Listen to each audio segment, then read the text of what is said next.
giving him this blessing that Hashem should be with him and protect him in Yehoshua. There's just an interesting backside to the story that Hashem changed the name of Sarai, took away from her the letter Yud, and changed it for the letter Hey, Sarah. Then the letter Yud was complaining.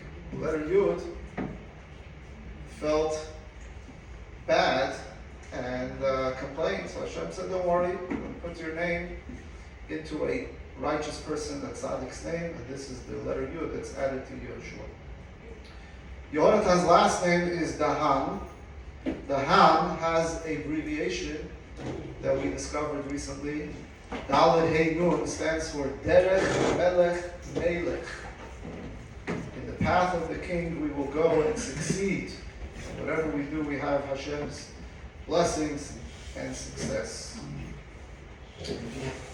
Hashem did make a miracle, and for this, Yehonatan is grateful to Hashem for everything that took place, and that he's able to say his story for the rest of his life and our life. We take away the message that we're here for a purpose, we're here for a mission and for meaning, always adding meaning to other people's lives.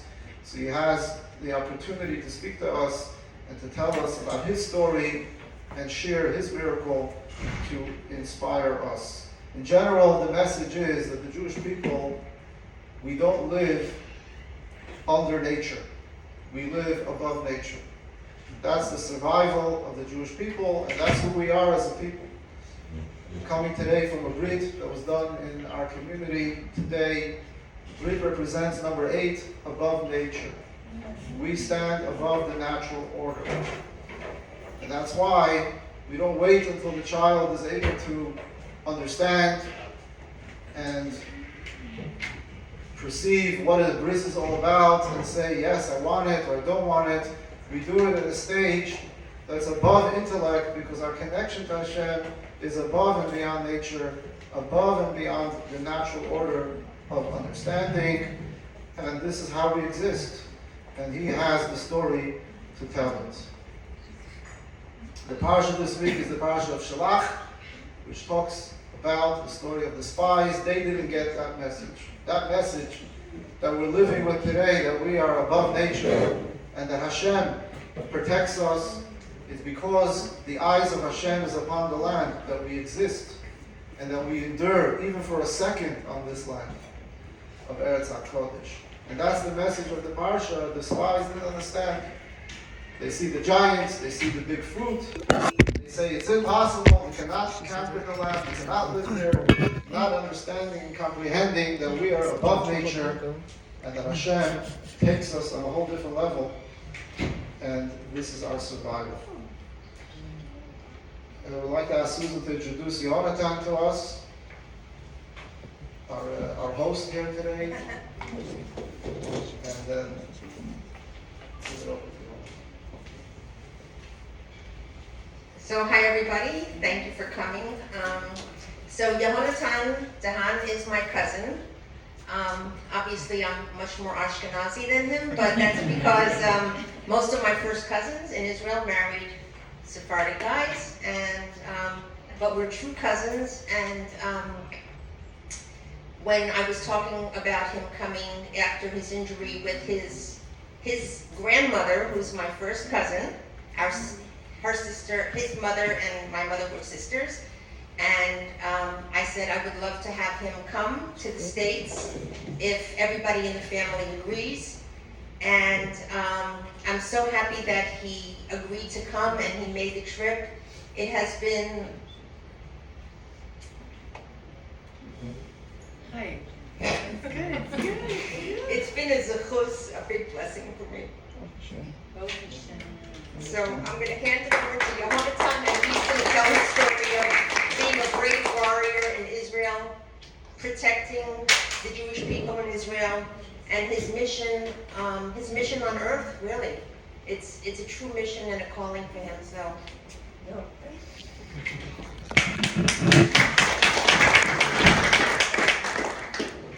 First, and thank everybody to come. I really appreciate it.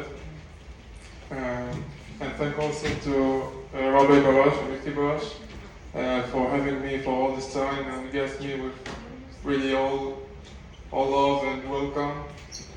I really appreciate it. I would like to thank my family here, that they're the best people really. Susie, Mildred, and Anita Goldberg. Okay. So at first, before I will say how it is to be a soldier and my last months, I would like to represent myself. My name is Yonatan Dahan. I'm 21 years old. I was raised and educated in a small town called Maalot in the north of Israel. My grandparents from my mother's side are Holocaust survivors, and my grandparents from my father's side are the people that built the city that I live for, Maalot, and other places in the north. My parents and my grandparents educated me for all the time that I was a kid to always be a patriot, always defend the country, always leave myself for other people. And that's what made me the person that I am today, and what made me to do the decision to go there to Gaza and fight for my country.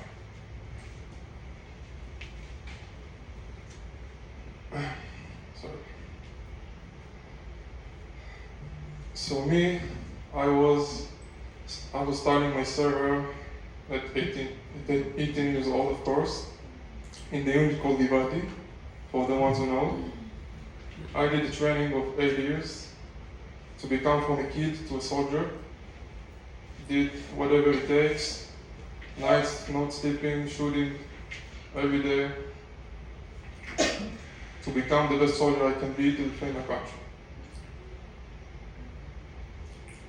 With time, after 2 years and 6 months that I've been guarding in all the sides of the country, in the border of Gaza, Lebanon, Syria, and Yehuda v'Shomron, I got to the point that I'm 2 months from finish the server, and then when the 7th October came. The 7th October, in my point of view, is me waking up from phone call from my friend's mother. I took the call, and what I was hearing is a mother that's screaming, and then for me to get a child on the phone to call her back. In that moment, I didn't realize what's really going on. I remember myself going to my parents to see what's going on, to get myself together. And what I see on the news is that there is alarms everywhere on the south, rockets and terrorists break the border and start hitting our people. In that moment, I was trying to get my friend fast as I can to see that everything's good with him, and of course to call his mother back. Meanwhile, I realized that a lot of kibbutzim on the south are getting enslaved, and really horrible things happening right now. I got a phone for my commander to get all the things that I have in my house quick as I can for days of fighting in the south. My base in that moment was in the north. I would have to argue with my dad to take me to the base, to organize my stuff, to fighting in the south. After a couple hours, when I'm having this argument, he finally agreed. He took me to the base in the south. I took my stuff, all the ammo, all the weapons I can have, all things that can help me, and I did my way with my unit to the south. At first, our point was to get to the road and start clearing streets in the road. 20 minutes before we got there, we start seeing all the horrible sights Hamas did. Bodies of all our best people. And we start to realize what really happened to the people there. We got out from the bus, we start our fighting.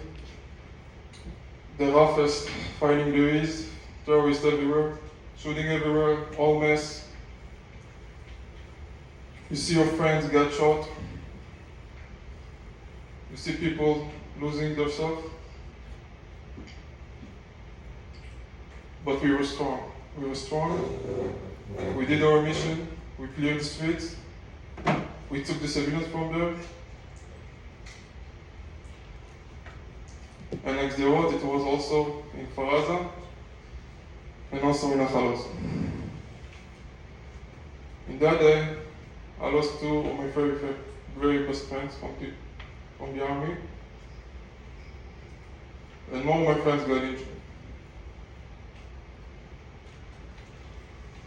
On that day, we've been ordered to start practicing for an operation and getting into Gaza. It took us 2 weeks of the best preparation there is to shooting trainings, tanks trainings, fighting as a groups trainings, and be best as we can to defend the country. In the 27th of October, that was the day that operation starts. I remember that day perfectly. We woke up, me and all my friends in the morning, and we felt that something's going on. We felt that something's big going to happen. We did the last things, and then we got the order, getting into the tank and going to the border.